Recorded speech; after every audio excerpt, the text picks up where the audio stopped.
Hi everyone, thanks for joining the Halal in Travel Global Summit. I'm Fazal Bahadin. I lead Crescent Rating in Halal Trip. Today I'll be moderating the session on marketing to Muslim travelers from a destination perspective. I have two very seasoned experts with me for this session. John from Singapore Tourism Board. He's the Executive Director for Southeast Asia. Raymond from the Hong Kong Tourism Board. He's also the Regional Director for Southeast Asia. Thanks for joining the session, gentlemen. It's a pleasure. Thank you. Maybe we could start with a brief introduction of yourselves and the work you do, Raymond and John. Maybe Raymond, you can start first. Sure. Well, good afternoon, everyone, and thank you for having me again.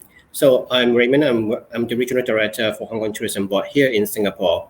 Our office here in Singapore basically looks after the whole ASEAN region, including all the 10 markets. Yeah.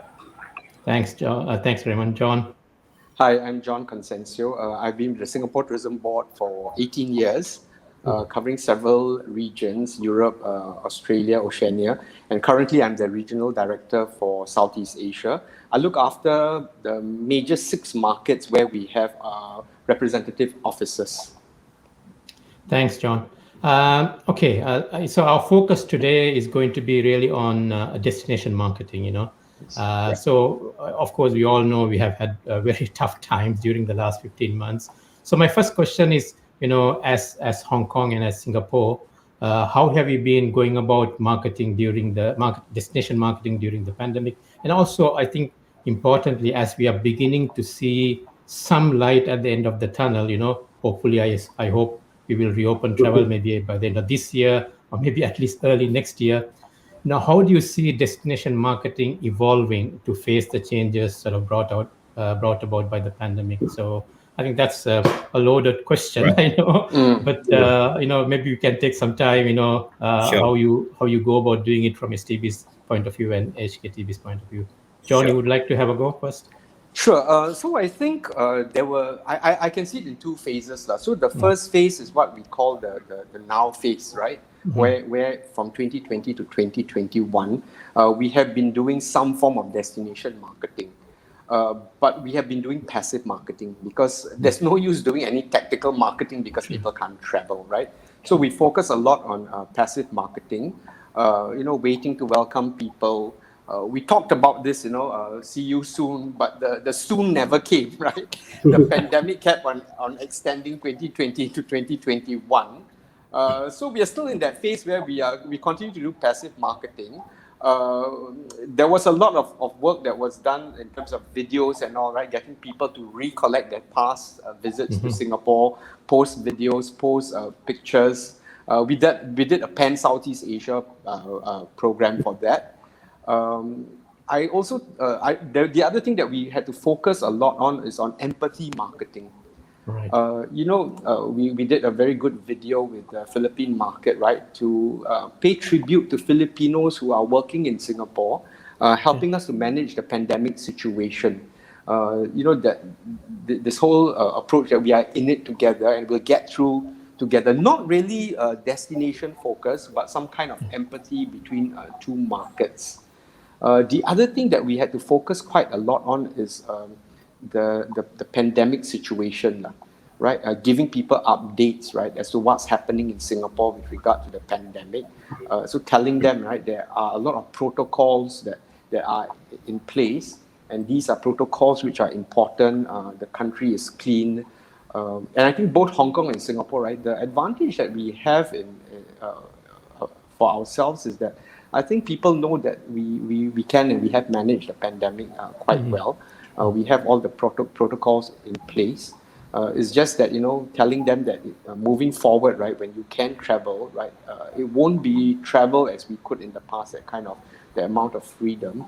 But there will be testing protocols, there will be a certain amount of quarantine, and people must know about that. And that's all part of the marketing that we have to do, right, moving forward. So John, just staying on that, do you see a change in your approach as we are sort of looking at some form of travel opening? I mean, of course, it keeps it looks like a mirage now, actually. Yeah. The opening. But it's going to Yeah. come. I think sooner or later it's going to come. When do you think that you're going to sort of change the approach, and what will be that change? Yeah. So the phase that we will move into is the better and the best phases, right? Where things are better, and then when we start a smaller opening. So it's not going to be opening countries all to come at one go. I think we all are quite aware that we are moving towards vaccinated travelers first, right? I think there are challenges there, right? What we are grappling with now is that who are these vaccinated travelers? Firstly, right? Are they going to be leisure? Is the business Right. travel going to come back? Are incentives groups going to come back? Are people going to attend MICE events, conventions, exhibitions, right? So we're trying to grapple with that with the initial reopening. We've also looked at the challenges that we face, right? When people come back, right, what are they going to look for, right? Keeping in mind that our Southeast Asian markets, right, a very high percentage of the Southeast Asian markets are repeat visitors to Singapore, right? So they're going to come because, okay, they have the confidence that Singapore is safe, similar with Hong Kong, right? People are going to visit because they have the confidence that these countries are safe. But what are they going to look for? They're not going to look for the same things, right? They're going to look for new things, right? What has developed in the last 2 years, right? So we've been actually promoting events, although people couldn't attend events in 2020 and 2021. We're telling them when the borders reopen, right, these events will happen again, right? These are perennial events or events that happen once a year, right? We are just keeping you reminded that when things reopen, you can come back. And so they're going to look for new things. They're also going to probably stay longer, because if I have to go through certain protocols and all that, right, I'm going to stay longer in your city, then what are you going to offer me, right, when I stay longer? And we've started a campaign, and we will go through with that campaign called Singapore Reimagine.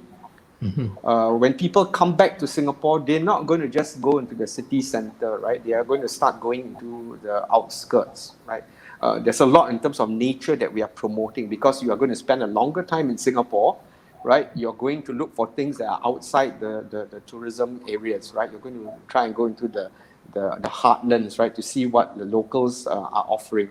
And I think the pandemic situation has given us a new lease in terms of our locals, right? We had a campaign, Singapore Rediscovered, right?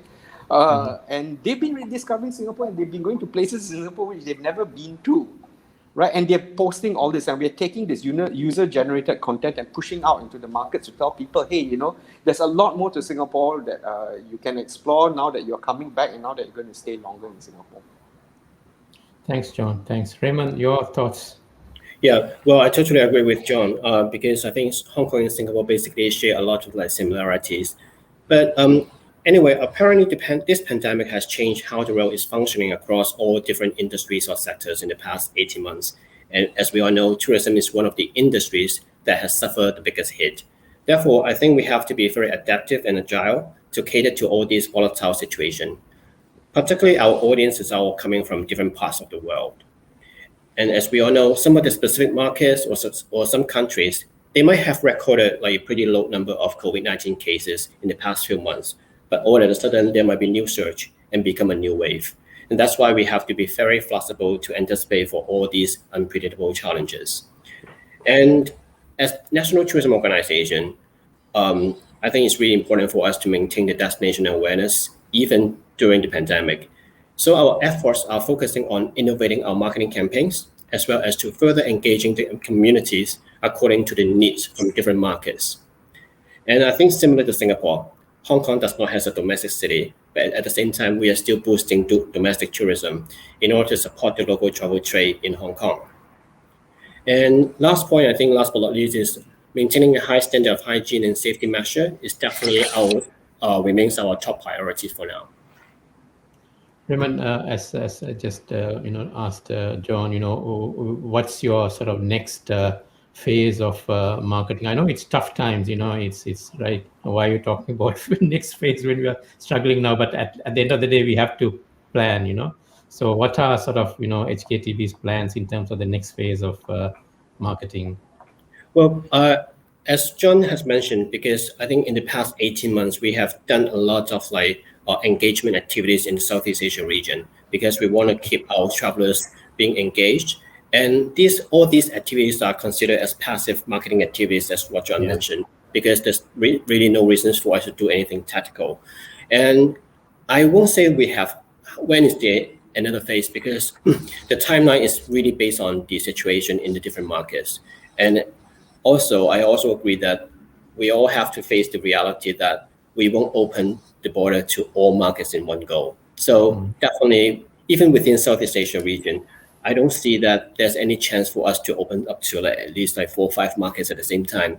So that's why, to answer your question, is we will continue to formulating different kind of marketing activities, but it will depends on the markets, depends on the situation in the market, and depends on how we can actually negotiate with the governments to open the borders. Yeah, makes sense. I think makes sense.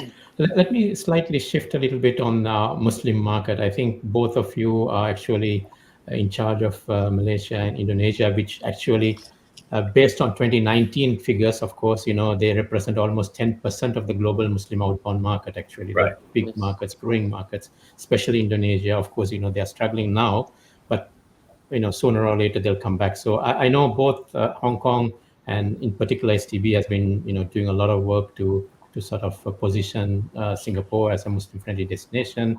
I think Hong Kong also started doing that a couple of years ago. So maybe I start with John. Maybe John, how I definitely know that the Muslim market will continue to play a key role for Singapore. So your thoughts on what are your plans? You had done a lot of activation before, and what are your plans going forward? Yeah, so I think for the Muslim market, Singapore is 16% Muslim, right? So sometimes we take for granted, right? Because we are 16% Muslim, right? It's easy. People come here, they can navigate their way around, right? Muslim visitors.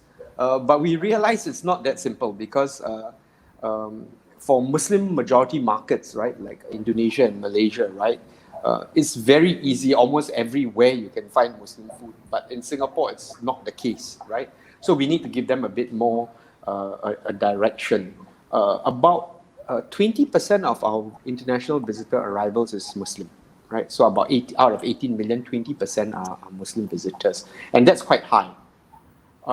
We've done quite a lot even in this pandemic situation, right? I mentioned just now that actually we couldn't do anything tactical, but we've done some tactical initiatives in market with regard to food, right? So in the Singapore Food Festival month, right, we've actually done food delivery with Singapore own companies, food companies in market, right? So people are at home. We tell them, okay, if you miss Singapore food, you actually have these restaurants, Singapore restaurants in your markets, right? Order the food, there's a discount, right? We work with delivery services and all that. So we've been able to bring a piece of Singapore to the Muslim markets in Malaysia and in Indonesia. We have also done, I think we've worked with Crescent Rating, right? With the Muslim Guide, right? So that the first edition had come out. We are updating the second edition. I think the Muslim Guide is good because, I think one of the studies that we did, right, the Muslims don't look for anything different in terms of what they want to see from a non-Muslim traveler, right? They want to see the same things that the non-Muslim traveler sees, right? I think that concept that Muslim travelers want to see only Muslim-related things is a fallacy. That's not true, right? But I think food is important. Some of the amenities that they require are important, right? Prayer rooms, mosques nearby, and all that, right? So that Muslim Guide has helped us a lot, right? In trying to tell the Muslim visitors that there's Muslim food in Singapore. There are amenities that you can go to. Even if there is no prayer rooms, there's usually a mosque nearby that you can pray if you want to do the necessary prayers that you have to do every day. And one of the things that we are trying to push for the Muslim market, right, for Malaysia and Indonesia, I think they're very familiar with the food that Singapore has to offer. But a lot of times, right, they've been stuck in that mindset that when you come to Singapore, the Muslim food is basically Malay Muslim food. Malay Muslim food. Right? Malay Muslim food. But we are telling them, no, if you go to Kampong Glam today, you will see the offerings, right? They've got Swedish Muslim food, they've got Western food, they have Italian food, Spanish food. They're all halal and halal certified right? And we're telling them, if you want to come to Singapore and you want to try that kind of food, right, there's a whole range of food. So we're starting to promote that a bit more. In fact, in March, we went up to Brunei, March this year, right, because we had a reciprocal Green Lane arrangement with Brunei, and we went there and we did a 1 week food festival there. And we brought the Black Hole Group, which runs several restaurants in Singapore, and they are doing actually more innovative cuisine, right? And they went there to offer, instead of just chicken rice, right? We have chicken rice risotto, right? We're telling you that, we've done that kind of fusion. And I think we want to, when the borders reopen, right, to promote that a bit more, to tell people that there's modern Singapore cuisine, right, where you combine the local cuisine with some form of Western cooking or Western style. This onde cakes, right? We know onde, the small little ball that we eat, right? But now people are doing Western sponge onde cakes and all that, right? And so we are going out quite aggressively to promote the alternative things, right? This whole thing about Singapore Reimagined, right? Part of the campaign. When you come to Singapore, right, don't just stick to one type of cuisine, right? There's a lot more to do and to see and to eat and to enjoy in Singapore. So the cuisine is, halal cuisine is a central theme in your marketing. Yes, definitely. Positioning. Definitely, yeah. Thanks, John. Raymond, probably also, dim sum, halal dim sum is getting more and more popular in this part of the world. Yes. If you're not, people are going and looking for halal dim sum. So yeah, I know that Hong Kong has been also promoting to the Muslim market for some time now. You've done a lot of work in capacity building in Hong Kong as well. So absolutely. Yeah, if you can sort of share with us your. Yeah. Okay, sure. Well, we have been trying to. We have been trying our very best to make Hong Kong as a better destination for Muslim friends and travelers, and we understand that Hong Kong still has a lot of rooms to improve our Muslim friendly infrastructure, and that's why we have a lot to learn from Singapore. And so we have consistently worked on this foundation, all the groundwork. But to engage with the Muslim market, our efforts are not only focused on marketing to the Muslim travelers, but also to educate our stakeholders back in Hong Kong, including hotels, attractions, travel operators, and even F&B and retail. We want to educate them on the needs of these Muslim travelers when they are traveling abroad, so the industry partners can continue to innovate and improve, and more importantly, to better cater to this targeted segment. And to help all these, like any of the new halal establishments in Hong Kong, we actively create awareness for them through our marketing initiatives so that we can maximize their presence in the overseas market, particularly in Malaysia and Indonesia. And despite the challenges, we are encouraged to see more local stakeholders in Hong Kong. They are actually making improvement and are open to work with us to reach out to the Muslim community in the region. Last year, we also launched a revamped website, discoverhongkong.com, which includes the Muslim travel section that features all the necessary information for our Muslim travelers. And there's also a Muslim-friendly facilities map that highlights the nearby mosques, halal food option, and etc. And our objective, of course, is to expand our digital touchpoint to make it easier for our Muslim travelers when they plan their trips to Hong Kong. And on the marketing front, we have been actively collaborating with different trade partners, media portals, celebrities, and influencers in order to expand our reach to the Muslim travelers. And recently, during the Ramadan campaign, I think we have done something pretty interesting with Halal Trip to feature some stories of the local Muslims in Hong Kong. We have invited the chief imam of Hong Kong, a Malaysia singer, Sheila Amza, who is living in Hong Kong, and also other expat Muslims in Hong Kong. They all shared their stories and experiences as Muslims living in Hong Kong and how they celebrated Hari Raya in Hong Kong too. And these stories were actually pretty well received in Malaysia and Indonesia, which signifies the importance of the cultural understanding and connection when we communicate to our audience. Okay. And one more thing is, I think during the pandemic, there's a lot of like online webinar, virtual tours. So in order to create more engaging and interesting content for our Muslim travelers, especially during the pandemic, we have worked with some of the interesting local partners in both Malaysia and Indonesia. For example, in Malaysia, we work with a Malaysian celebrity chef, Eli Sulaiman, and Indonesian chef Yuda during the Jakarta Dessert Week to run some virtual cooking classes of some halal Hong Kong classic dishes.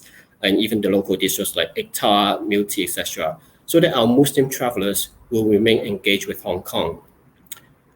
So I think despite all the challenges that we are facing right now, we are still constantly working on different initiatives for the Muslim segment so that Hong Kong won't be missed.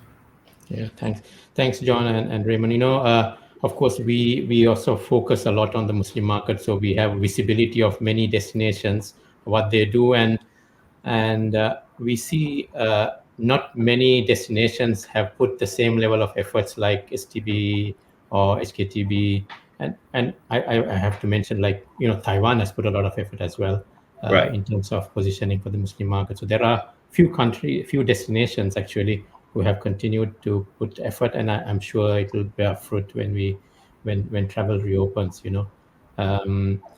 As we are getting close to our time, I have a slightly different question. I think we tackled the general marketing, we tackled the Muslim one, Muslim visitors. I think just to close off our discussion, Hong Kong and Singapore has tried its best to connect through the travel corridors. I think the attempting itself is a good thing. Of course, it will come sometime. I think my question is slightly more longer term, because we have seen this, and that's something that we have internally sort of tried to sort of put some thoughts around, this concept of corridors or bubbles, which was, we thought we started discussing that because of the pandemic, but we were thinking, is there something more to it in post-pandemic era, like building communities, Singapore, Hong Kong travel community? Can this be turned to something like that? Can this be sort of productized at a later stage? So just your thoughts. John? Oh, I thought let Raymond go first this time. Okay, Raymond. It's okay. Well, honestly, even though the air travel bubble between Hong Kong and Singapore has been deferred twice, but I think it's actually a very important initiative. And it's also important for us to be flexible when setting up this arrangement, because both Hong Kong and Singapore are putting safety and hygiene measures of our visitors as the highest priority. And because of the pandemic, there's always a pause and restart approach, which I believe it will be part of the new norm in the travel industry. As you can see from the different travel bubble arrangement around the world, I think everybody is now, having the same approach of being paused and restart. And with the current unpredictable situation, a long-term arrangement would help to create certainty for the business in the tourism industry, because it allows them to plan ahead and to strengthen the economy of the country or the destination. So from our side, of course, we definitely hope the travel bubble arrangement will be set up seamlessly, and so that it can be extended as a long-term initiative. For now, I think, air travel bubble, because it offers like 2 ways quarantine-free, leisure travel as well. So I think it will benefit for both Hong Kong and Singapore, and definitely this is something that we are looking into it again when the situations are getting better. But after all, I think, as I mentioned before, we have to be adaptable and agile in our marketing strategies and even in our business plans, because given the volatility of the pandemic situation. John? Yeah, so I think there are probably going to be phases. You're right, the Hong Kong-Singapore travel bubble suffered several setbacks. I think the thing to watch out now is what's happening with Phuket. I think the Phuket sandbox will be a very interesting, it will be a very interesting what experiment, right, that Thailand is doing. I take my hat off.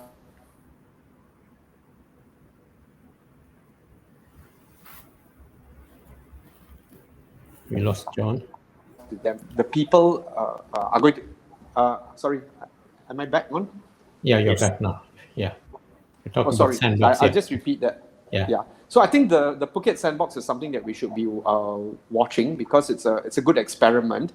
I take my hat off to TAT for coming up with something like that, because that in itself looks like a bubble, right? The population is going to be vaccinated, and then you're bringing in vaccinated travelers also. There's a certain amount of freedom to move around. Of course, there's testing and all. I think that's where the world will be moving towards also. That is probably one model. Then the Hong Kong-Singapore air travel bubble is another model that we can look at. But I think that's more for the initial phases, right? But as we start opening, I think my sense from the people out there is that people want things to go back to normal, right? True. All these bubble things and all, there's so many restrictions. But I think what we need to take the approach is that, things will go back to normal, but not so fast. There will be this kind of communities that will be allowed to travel. One of the things that we are looking at is that which countries are going to be able to start traveling. Because people say, the Europe and the US, they are 70-80% vaccinated. They will be your first travelers.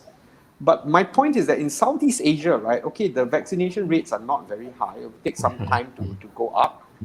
But the 20% or 30% that are going to be vaccinated, right, that's already a target that we can start promoting to and doing destination marketing to. Right, and these 20 to 30% are a sizable amount because the population in Southeast Asia is huge. And the fact that, we are all nearby the Muslim markets and all that, right? These are markets that we will have to aggressively promote to when things reopen. Thank you, Raymond. Thanks, John. Thanks for your time. Just as we are closing down, I want to just ask if you have any last comments, John, Raymond, especially looking forward, any last comments? So I think one thing that we probably didn't touch on, but the markets would be interested in, is the role of intermediaries. Our travel agents, our MICE intermediaries and all that, right? What role are they going to play moving forward? Absolutely. Right? Absolutely. Will they have a greater role because people are not sure about what's going to happen? There are so many processes and protocols in place, right? And I think that engagement, both I think Hong Kong and Singapore has been doing, right, in our markets, right? To engage them and to see what part they can play in when we reopen. I think that's very important, that engagement with our travel trade. Yeah, I think there is at least from a travel agent's point of view, if I read some of the initial insights, travel agents were having offline travel agents were having trouble before the pandemic, right? Their future was questionable. Yes. However, what are some of the things that you hear now is that they may become important, at least in the short to medium term travel that we are looking at. So I think that's an interesting space definitely to look at. Yeah. Raymond, your final thoughts? Yeah, sure. Well, I think definitely our industry, in the tourism industry, we need to have more positive energy. The pandemic has been like 18 months already, and really everybody is suffering. So, and I guess in the days coming days ahead, I think we all, even though I have emphasized a few times already, but I think it's very important for us to be adaptive. We really have to be agile to all the unpredicted situation that's coming ahead, because this pandemic, as we can see from the past record, is up and down, and then you can see from the other markets as well. So for us, no matter it's NTO, airlines, hotels, even travel agents, or even the transport operator, we really have to keep ourselves adaptive to all the changes ahead.